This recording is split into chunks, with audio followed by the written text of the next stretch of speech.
Hi there, Allegro owners. Today in your 2015 Tiffin Allegro, we're going to be installing Roadmaster's rear anti-sway bar.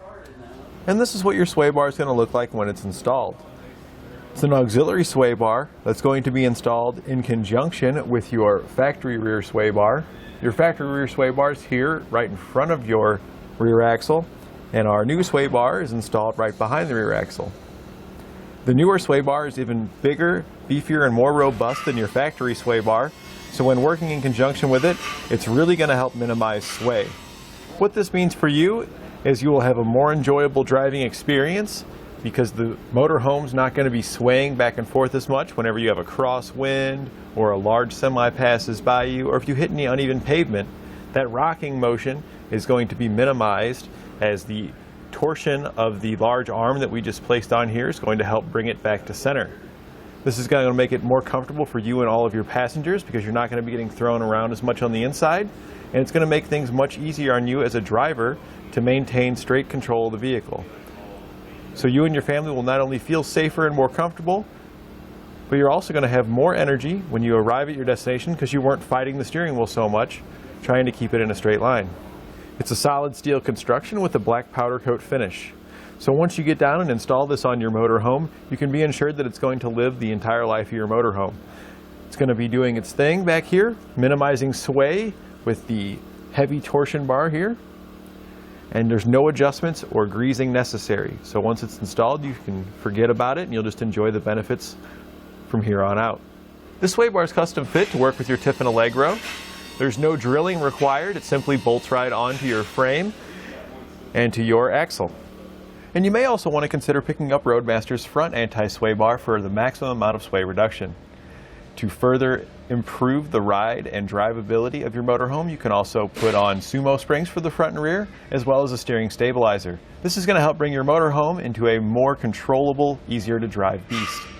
Now that we've gone over some of the features, let's walk through the installation together so you can feel confident to do it at home.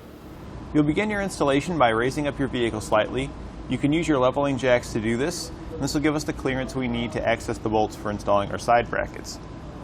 You don't want to be underneath the vehicle, however, to work on it when you're using your leveling jacks unless you've got a jack stand placed under the frame for safety. Once you've got it lifted up high enough, you'll be able to access the bolts located here just above your leaf spring at the bottom of the frame, right behind the rear tires. You'll want to remove the bolts using a 21mm socket.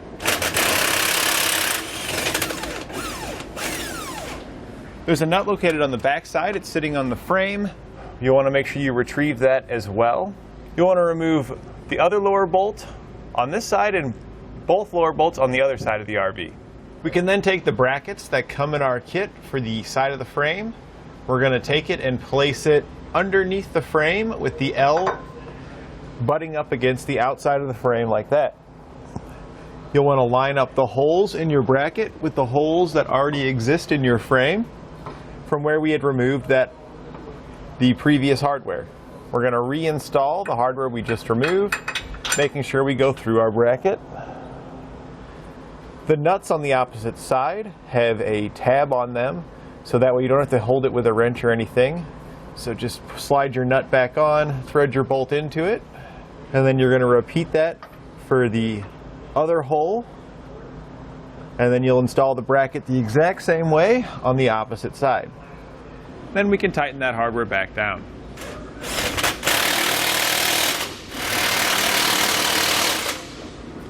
We're now underneath the vehicle. You'll want to make sure you lower it back down off the leveling jacks at this point and place it back on the ground. We've got ours on a lift, but you'll most likely be doing this on the ground. We'll need to remove the nuts for our U-bolts on the rear axle. You'll want to do one side at a time. We're going to start here on the passenger side and remove all the nuts.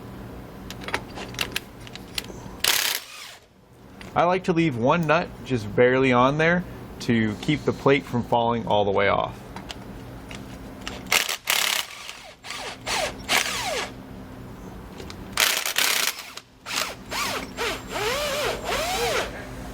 Now I'm going to push the plate up all the way, remove that last nut that I was using to hold that plate, and we'll take the plate that comes in our kit here, shaped like this. We want to make sure that the 4 small holes are facing towards the inside of the vehicle and also towards the rear. So our slotted holes there are going to be facing towards the front. So we're going to go ahead and now line this up with our U-bolts, and we're going to reinstall the hardware that we removed. Once you get one nut on there, it'll hold it up, making it easier to install the rest of your hardware. Then you'll want to tighten this side down.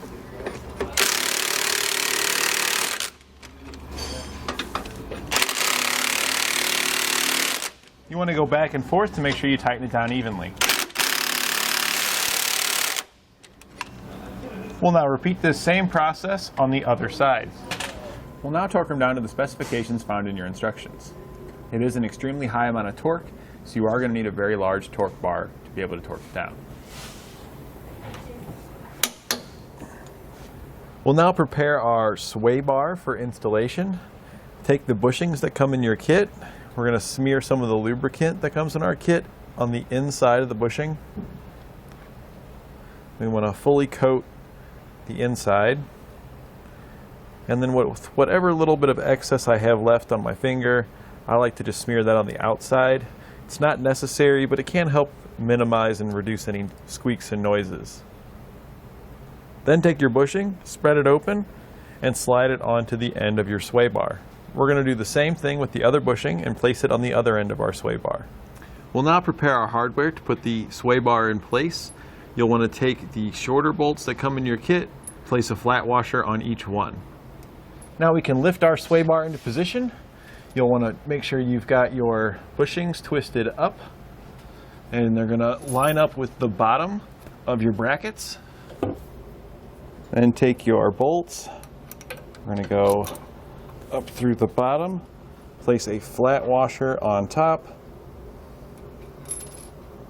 and then put a nut on the top side. We're going to do that on the other side of our bushing. Now there are multiple holes in your bracket. You're going to want to choose the holes that are most appropriate for it to fit. We're going to be using the rearmost holes on ours, and now we'll repeat the same process on the other side. Next, we'll get our hangers in place. Take the pre-installed bushing end and slide it up into the brackets we installed on the frame. Take the largest bolts that come in the kit, slide from the outside towards the inside, going through your bracket and your hanger, and place a nut on the other side. We're going to repeat that on the other side as well. You can now lift your sway bar up.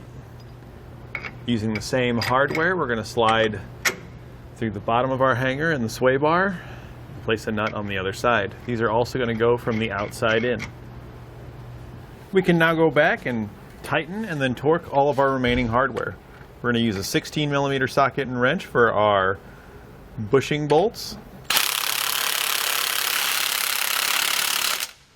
And we'll use a 15/16 for our end link bolts.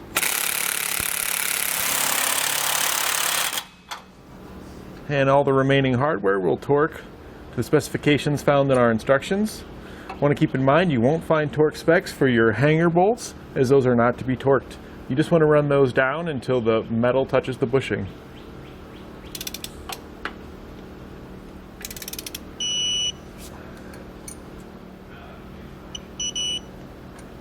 Now with all of our hardware tightened and torqued to the specifications found in our instructions, we're ready to take our vehicle out for a test drive and make sure everything's working properly.